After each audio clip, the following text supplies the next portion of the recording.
2. Cain.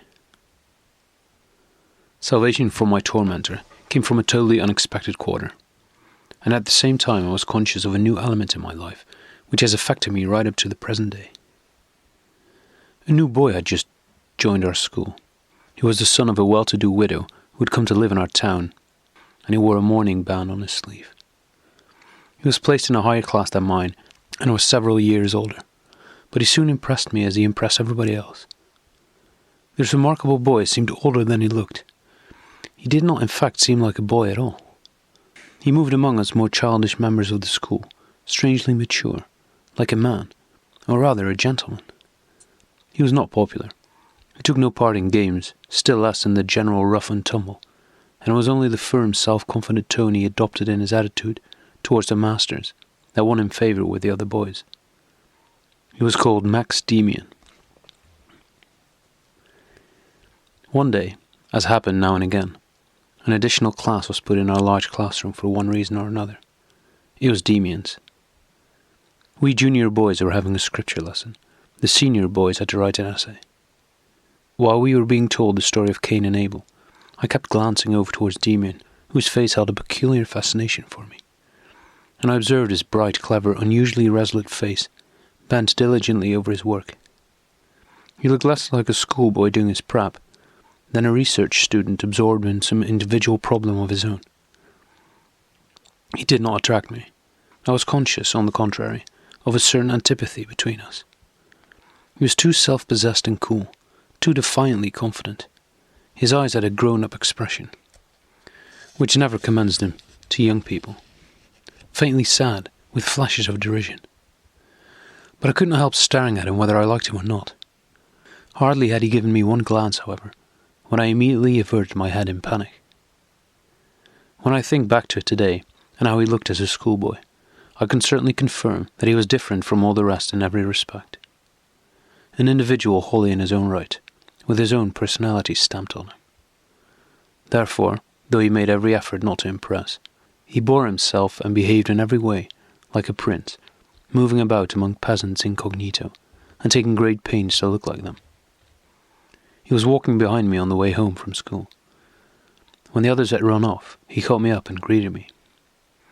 Even his style of greeting, despite the fact that he imitated our schoolboy tone of voice, was grown up and courteous.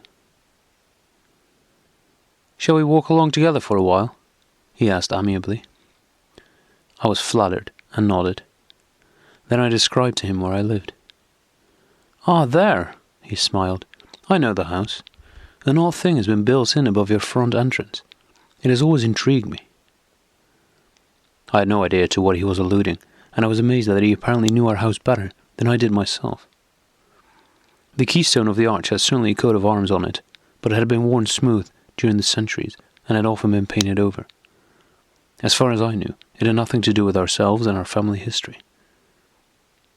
"I don't know anything about it," I said shyly. "It's a bird or something of the sort. It must be quite ancient. The house is supposed to have belonged to a monastery in the old days." "That might well be so," he said, nodding.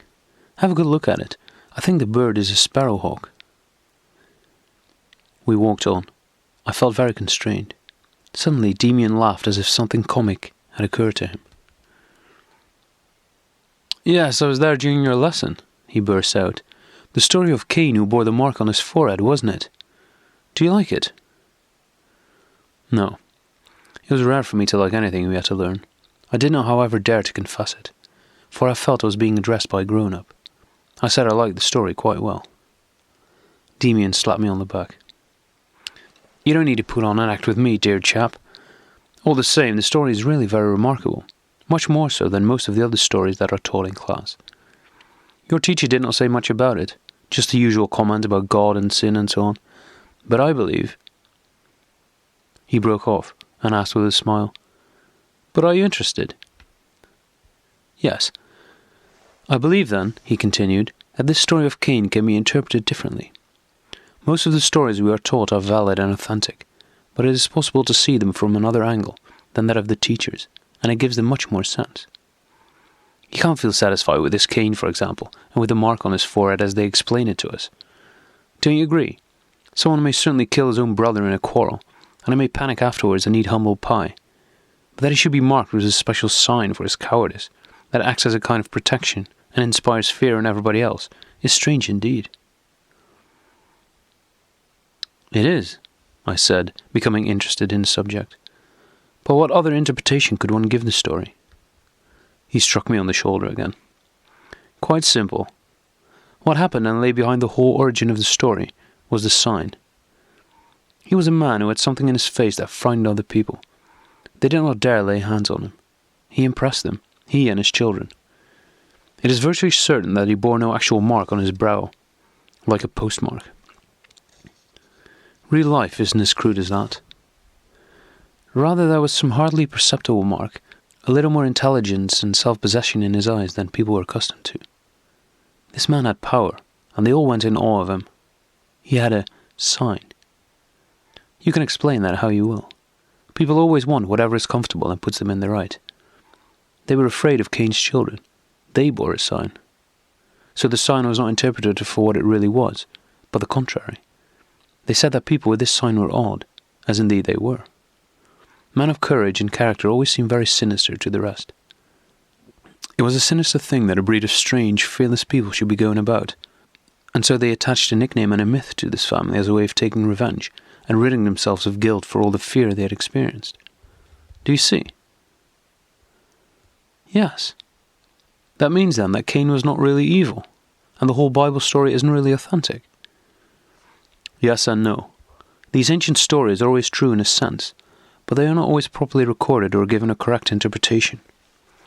In short, I consider Cain to be a fine fellow, and they pinned this story onto him merely because they were afraid of him. The story had its basis in hearsay, the kind of thing people bandy about, and it was true insofar as Cain and his children really bore some kind of mark and were different from other people. I was astounded. And do you believe that the business of the slaying isn't true either? I asked, fascinated. Ah, yes, that's certainly true. The strong man slew the weak, but we may well doubt whether it was his brother. It isn't important. Ultimately all men are brothers. Thus a strong man slew a weak man. Perhaps it was the deed of a hero. Perhaps not.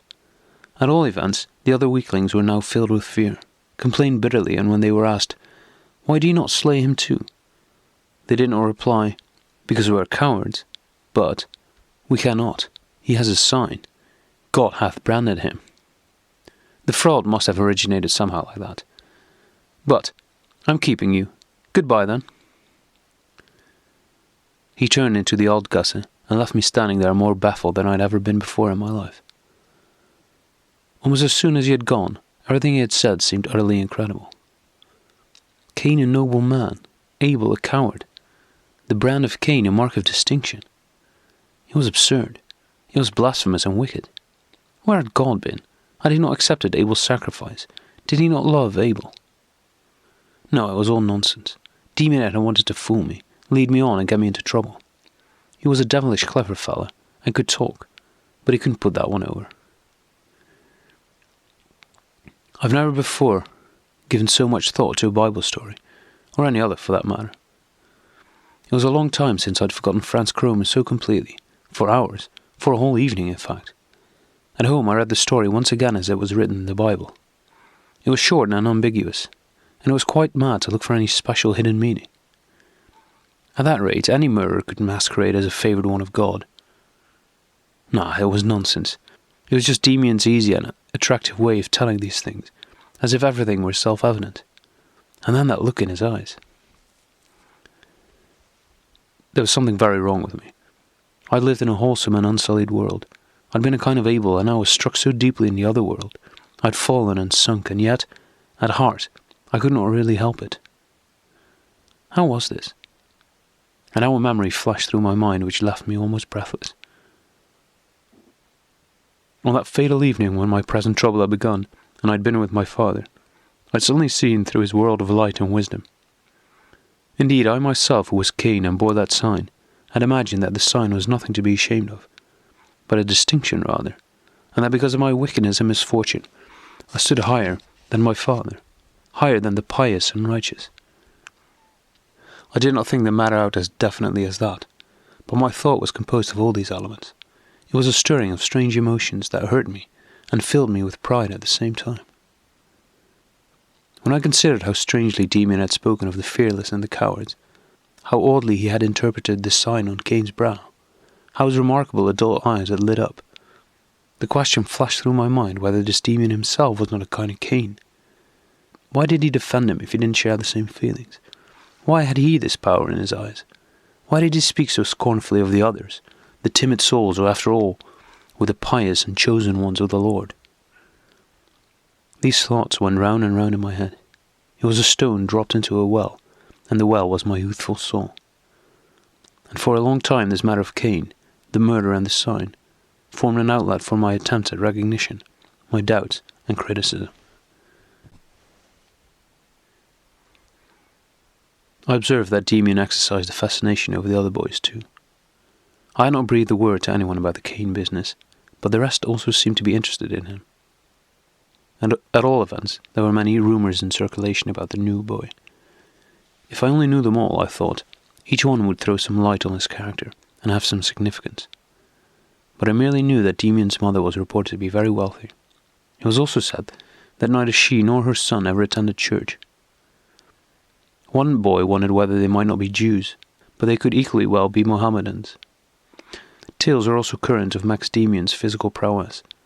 He certainly had greatly humiliated the strongest boy in his class, who had challenged him to a fight and called him a coward when he refused to fight. Those who were present said Demian had just taken him by the scruff of the neck with one hand and squeezed hard, whereupon the boy had gone white and crept off. He was unable to use his arm for days afterwards. The whole of one evening it was rumoured that he had died. For a time, no assertion was too extravagant to be believed. Everything about him was amazing and exciting. Then they had enough, temporarily at any rate. Not much later there was further gossip among us. Some boys reported that Demian associated with girls and knew everything. Meanwhile, my business with Franz Kromer followed its inevitable course. I could not escape him, for even when he left me in peace for a few days, I was still bound to him. He haunted my dreams like my own shadow, and any spell that he failed to cast over me in reality, my imagination allowed him to cast in those dreams, in which I became utterly his slave. I lived in them. I was always a great dreamer, and I used up my health and strength more in these shadows than in real life. A recurrent nightmare was that Kromer was torturing me, spitting and kneeling on me, and, what was worse, leading me on to serious crimes. Or rather, not so much leading me on as compelling me by sheer force of personality. The most horrible feature of these nightmares from which I would awake, half crazy, was a murderous attack on my father. Kromer sharpened a knife and put it in my hand, and we stood behind the trees of an avenue lying in wait for someone. But when that person approached, and Kromer conveyed to me by pinching my arm that this was the man I had to stab, I saw that it was my father. Then I would wake up. Although preoccupied with these things, I certainly did still think about Cain and Abel, but I gave little thought to Demian. When he first approached me, it was, oddly enough, likewise in a dream. Once again I was dreaming of torture and violence, of which I was the victim, but this time it was Demian who knelt on me, and this was a new feature and deeply impressed me. Everything that I had resisted, and that had caused me pain when Kromer was my tormentor, I suffered gladly at Demian's hands, with a feeling compounded as much of ecstasy as of fear. I dreamed it twice, but the third time I found Franz back in his accustomed role. I've long been unable to separate what I experienced in these dreams from the reality. Be that as it may, my bad relations with Kromer followed their course, and were not at an end when I had paid off the sum owing to him with the fruits of my petty thefts. No, he now knew about these thefts, for he pestered me with questions about the source of the money, and I was more in his hands than ever. He frequently threatened to tell my father everything, but even then my fear was hardly as great as my profound regret that I had not told father myself at the beginning. Meantime, miserable though I was, I did not regret at all, at least not the whole time, and sometimes I believed that it was fated to happen in this way. My destiny hung over me, and it was useless for me to try and escape. Presumably my parents were considerably distressed while this situation continued. A strange spirit had come over me. I no longer fitted into our community with which I had previously been so closely bound up, and I was often overcome with a wild hankering for it, as for some kind of lost paradise. My mother, it was true, treated me more like a wayward than a sick child, but I was better able to judge from my sister's attitude how matters really stood. This attitude of extreme indulgence towards me caused me infinite distress, because it made it plain to me that I was considered as one in some way possessed, more to be pitied than blamed for his condition, but one, nevertheless, in whom the devil had taken up his quarters. I felt that they were praying for me more than ever before, and I was conscious of the futility of their prayers. I often felt a burning need for relief, a longing for sincere confession, but I knew in advance that I would be unable to tell and explain it properly, either to my mother or father. I knew that it would all be accepted sympathetically, that they would be sorry for me, but would not understand, and that the whole thing would be regarded as an aberration, whereas in truth, it was fate. I realize that many people will be unable to credit a child not yet 11 years old with such feelings, but this story is not intended for them. I am recounting it to those who have a better understanding of human nature. The grown-up who has learned to translate a part of his feelings into thoughts misses these thoughts in the child, and therefore finally denies even the experiences themselves. But I've rarely felt and suffered more deeply than at that time. One rainy day, I'd been ordered by my tormentor to go to the town square. There I stood and waited, shuffling my feet among the wet chestnut leaves that were still falling from the wet trees. I had not any money, but I had put 2 pieces of cake to one side to take along, so that at any rate I might be able to give Cromer something.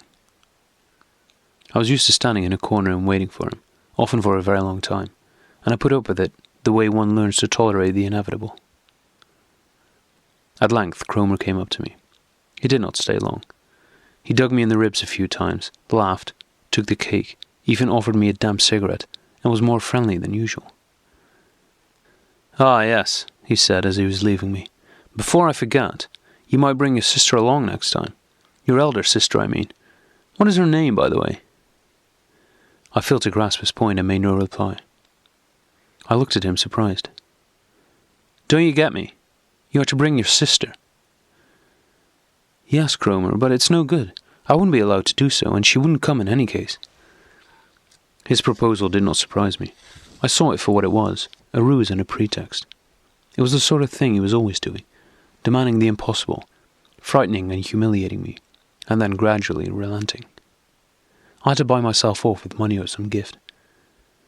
This time, however, he was quite different. He was scarcely angry at all over my refusal. "Well," he remarked perfunctorily, "think it over. I would like to meet your sister. All you need to do is to bring her out for a walk, and then I will come up to you. I'll whistle for you tomorrow, and then we can discuss it again." When he had gone, something of the nature of his request suddenly dawned on me. I was still completely a child in these matters, but I knew from hearsay that boys and girls, when they were a little older, could do certain secret and improper things together. It flashed on me all at once how monstrous it was. My resolution never to be party to such a thing was made on the spot. But what would happen and how Cromer would take his revenge on me, I did not dare to think. It was the beginning of a new martyrdom for me. There were still worse things in store. Inconsolable, I walked across the empty square with my hands in my pockets. Further torments and slavery. I had reached that point in my thoughts when a deep, cheerful voice hailed me. I was startled and began to run. Someone was pursuing me. A hand fell gently on my shoulder from behind. It was Max Demian. I capitulated. "Oh, it's you," I said doubtfully. "You gave me such a fright." He looked at me. Never had his expression seemed more like that of a grown-up, a superior and perspicacious being than at that moment. We had not spoken to each other for a long time. "I'm sorry," he said in his polite yet firm way, "but look here, you want to let yourself be frightened like that. But you can't always help it." "So it seems. But see here, when you shrink back from someone who hasn't done you any harm, then that someone begins to think. He's surprised. It makes him inquisitive. The someone thinks that you are remarkably nervous, and comes to the conclusion that people are always like that when they are afraid. Cowards are always afraid. But I don't believe that you're a coward, are you? Certainly you aren't a hero either. There are some things that you are afraid of. There are people, too, of whom you are afraid. And you oughtn't to be. No. One should never be afraid of any man. You're not afraid of me. Or are you? Oh, no, not at all. There you are. But there are people you are frightened of. I don't know. Leave me alone. What do you want of me? I quickened my pace with thoughts of flight, but he kept up with me and I felt him glancing at me out of the corner of his eye. Let us assume, he began again, that I am well disposed towards you. At any rate, you've no need to be afraid of me. Right then. I'd like to carry out an experiment with you. It is quite a light-hearted one, and you may learn something that will prove very useful. Listen then. I often try out an art which is known as thought-reading. There's no black magic about it, but if you don't know how it is done, it seems uncanny. You can cause people considerable surprise too.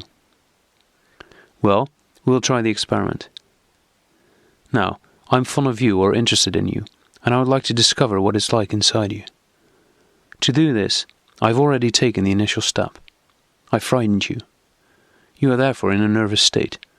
How has that come about? You don't need to be afraid of anybody. When you are afraid of someone, it means you have provided that someone with some kind of lever. You have done something wrong, for example, and the other person knows this, and by this means has acquired a hold over you. You understand? It's clear enough, isn't it? I looked up helplessly at his face, which was as serious and intelligent as ever, and good-natured too, but there was no tenderness in his manner which was severe. It had an element of righteousness or something akin to it. I was hardly aware of what was happening to me. He stood over me like a magician. Have you got my meaning? He asked again. I nodded. I was unable to speak. I told you thought reading seems comic, but it comes about quite naturally. I could, for example, tell you pretty accurately what you thought about me when I once told you the story of Cain and Abel. But that has nothing to do with the present case. I also consider it possible that you once dreamed about me. But let's forget that too. You're a bright lad, and most of them are so stupid. I enjoy an occasional chat with an intelligent person in whom I can have confidence. Do you mind? Of course not. But I don't understand. Let's keep to our light-hearted experiment. So, we have discovered this much. The boy, X, is frightened. He's afraid of someone. He probably shares a secret with this other fellow, which is very uncomfortable for him. Isn't that, roughly speaking, the situation? I succumbed to his voice and influence as in a dream. All I could do was to nod. It was like a voice which could only emanate from myself. A voice, indeed, that knew everything better and more clearly than myself. Demian slapped me on the back. So that's what it is. I thought it might be. Now, just one question. Can you tell me the name of the boy who went off a few minutes ago? I was terrified. My threatened secret curled back inside me, afraid to come out into the daylight. What kind of boy? There wasn't any boy there, only me. He laughed. Tell me, he laughed. What's his name? Do you mean Franz Cromer? I whispered.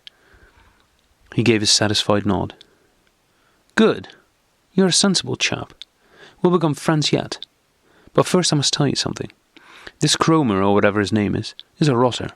I can tell by his face that he's a scoundrel. What do you think? Oh, yes, I sighed. He's a bad lot, all right. He's the devil himself. But he mustn't hear about this. For God's sake, he mustn't hear. Do you know him? Does he know you? Don't worry. He's gone off and he doesn't know me. Not yet. But I'd like to make his acquaintance. Does he go to the village school? Yes. What class? The top class. But don't say anything to him. Please, please, don't say anything. Don't worry, nothing will happen to you. I don't suppose you would care to tell me a bit more about this Cromer fella. I can't. No, leave me. He was silent for a while. It's a pity, he said. We could have carried the experiment one stage further. but I won't torment you. But you do realize, don't you, that your fear of him is all wrong? A fear of that kind can be our ruin. We've got to get rid of it. You've got to get rid of it, and you must get rid of it, if you're going to be any good. Do you understand? Certainly. You're quite right. But it's no good. You don't know. But you've seen that I know a good deal more than you thought. Do you owe him some money? Yes, that as well. But that's not the main thing. I can't tell you, I can't. Wouldn't it help then if I gave you the sum of money which you owe him? I could easily do so. No, it's not that. And I implore you not to say anything about it to anyone. Not a word. You're making me very unhappy. You can rely on me, St. Clair. You can tell me your secret some other time. Never, never, I cried loudly. Just as you like. All I mean is that perhaps you may tell me more about it later. Voluntarily, of course. You don't think I'd behave like Cromer, I hope? Ah, no. But you know practically nothing about it. Nothing at all. I'm merely thinking about it. And believe me, I would never follow Cromer's example. And you don't owe me anything. We did not speak for a long time, and I calmed down.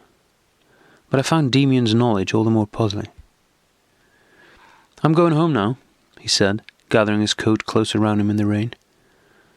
There's just one more thing that I would like to say since we got so far. You want to get rid of the fellow. If there's nothing else for it, kill him. I should be pleased and impressed if you did. I would even lend you a hand. My fear returned again. The story of Cain suddenly recurred to me. The whole thing seemed sinister to me, and I began to weep silently. Too many strange things were going on around me. Good then, laughed Max Demian. Go home now. We'll do something, though murder would be the simplest. The simplest thing is always the best in such cases. You're in bad hands with friend Cromer.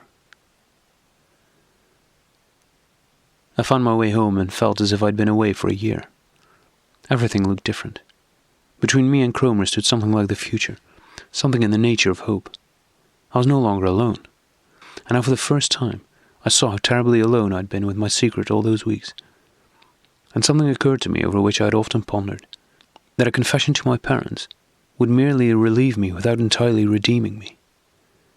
Now I'd almost confessed to someone else, a stranger, and a feeling of relief rushed at me like a strong perfume. For all that, my fear was still far from conquered, and I was prepared for a long series of terrifying disputes with my enemy. That was why it seemed remarkable that matters were being allowed to drift so discreetly and undisturbed. For a whole day, 2, 3 days, a week, there was no sound of Cromer's whistle in front of our house. I could not believe it. I was continually on the watch in case he might suddenly reappear when he was least expected. But he continued to absent himself. Mistrustful of my new freedom, I could not really believe in it, until at length I met Franz Cromer. He was coming towards me down the Seilergasse. When he saw me, his features distorted in an ugly grimace, and without more ado, he turned round in order to avoid meeting me. It was an astonishing moment for me. My enemy was running away from me. The devil was afraid of me. I felt a thrill of joy and surprise. Demian showed himself again during those days. He waited for me in front of the school. Hello, I said. Good morning, Sinclair. I only wanted to hear how you were getting on. Cromer is leaving you alone, isn't he? Are you responsible for that? But how then? How? I can't understand it. He's kept right away. That's good. If he should turn up again, I don't think he will, but he's an insolent fella. Just tell him not to forget Demian. But what's the connection? Did you pick a quarrel with him and thrash him? No, I'm not keen on that sort of thing. I've merely been talking to him as I did to you, and made it plain that it is to his own advantage to leave you alone. Oh, but you haven't paid him any money. No, Sonny, you tried that method already.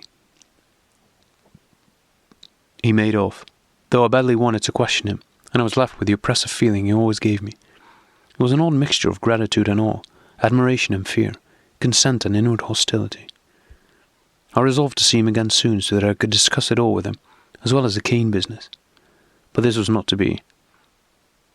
Gratitude is certainly not a virtue that I believe in, and to expect it from a child would seem false. So the utter ingratitude I show towards Max Demian does not surprise me.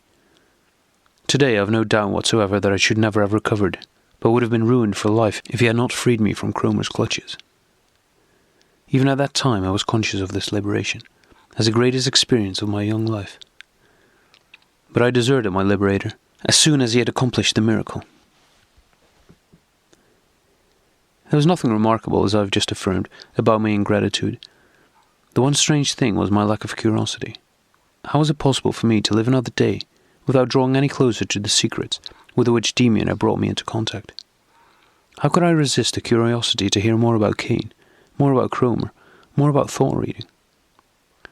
It is hardly comprehensible, and yet it was so. I suddenly saw myself extricated from the snares of the devil, and saw the world lying bright and joyful before me. I was no longer succumbing to attacks of fear and suffocating palpitations. The spell was broken. I was no longer damned and tormented. I was a schoolboy again. My nature was striving to regain its equilibrium and composure, seeking above all else to put away from me and forget whatever was ugly and threatening. The whole long story of my guilt and fright was slipping away from my memory with incredible rapidity, without leaving behind any scars or ill effects. I can also understand today why I was trying to forget my Saviour and Helper with equal rapidity. From the valley of sorrows of my damnation, from the frightful slavery with Cromer, I was fleeing back with every fibre of my damaged soul to where I had been happy and contented. The lost paradise that was now opening up again, the untroubled world of mother and father, to my sisters, the smell of cleanliness, the at oneness with the God of Abel. Already on the day following my short conversation with Demian, when I was finally fully convinced of my newly won freedom, and had no fear of losing it again, I did what I had so often and so desperately wanted. I confessed. I went to my mother. I showed her the money box, with its damaged lock, and filled with counters instead of money, and I told her how long I had bound myself through my own guilt to an evil tormentor. She did not wholly grasp my story, but she saw the money box, the change in my appearance, heard the change in my tone of voice, and felt that I was cured and restored to her.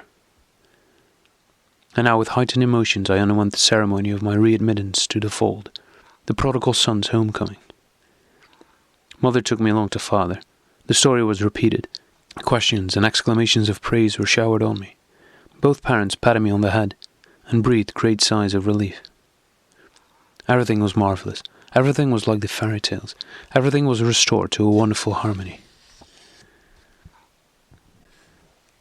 I escaped into this harmony with real emotion. I could never be thankful enough at having regained my peace of mind and my parents' confidence. I became a model homeboy, played more than ever with my sisters, and at evening prayers I sang all the favourite hymns with the feelings of the homecomer who is saved. It came from the heart. There was nothing false about it. And yet, my house was not really in order. It was that fact alone that really accounted for my neglectful attitude towards Demian, for it was to him that I should have confessed. The confession would have been less exaggerated, less emotional, but much more fruitful for me. As it was, I was clinging with all my roots to my former earthly paradise. I had returned home and had been accepted in grace. But it was not Demian's world, nor was he suited to it. He too, though in every different way from Cromer, was a tempter, and moreover my link with this second evil world, with which I never wanted to have anything more to do. I could not, and would not, abandon Abel and glorify Cain, now that I myself had once more become an Abel. That was the outward connection. The inner, however, was that I escaped from Cromer's and the devil's hand, but not through any power and effort of my own. I had tried to tread the paths of the world, and they had been too slippery for me. Now, as a grip of a friendly hand had saved me, I retreated to my mother's lap and the security of a pious and hedged-in childhood, without so much as a glance at the world outside. I made myself into someone younger, more dependent and childish than I was. I had to replace my dependency on Cromer by a new one, for I was unable to walk alone. In the blindness of my heart, I chose to be dependent on my father and mother, on all the familiar and much-cherished world of light. I already knew that it was not the only one. If I had not followed this course, I would have had to stick to Demian and confide in him. That I did not do so seemed to me at that time on account of my justifiable mistrust of his strange ideas. In reality, it was entirely because of fear. For Demian would have been far more exacting than my parents. By means of persuasion, admonition, mockery, and sarcasm, he had done his best to foster an independent spirit in me. Alas, how well I realize that today. Nothing in the world is more distasteful to a man than to follow the path that leads to himself. Yet 6 months later I was unable to resist the temptation, and during a walk I asked my father what one was to make of the fact that many people considered Cain better than Abel. He was taken aback, and explained that this was an interpretation which was by no means new to our time. It was one that had arisen already in Old Testament times, and had been taught among sects which included the Cainites. But this heresy was, of course, merely an attempt on the part of the devil to destroy our beliefs. For if one believed in the right of Cain and the wrong of Abel, then it followed that God had committed an error, that the God of the Bible was not the true and only God, but a false God. In reality, the Cainites were reputed to have taught and preached something of the sort. But this false doctrine had long disappeared, and he was surprised that a school friend of mine should have heard anything about it. At all events, he warned me gravely against harbouring such ideas,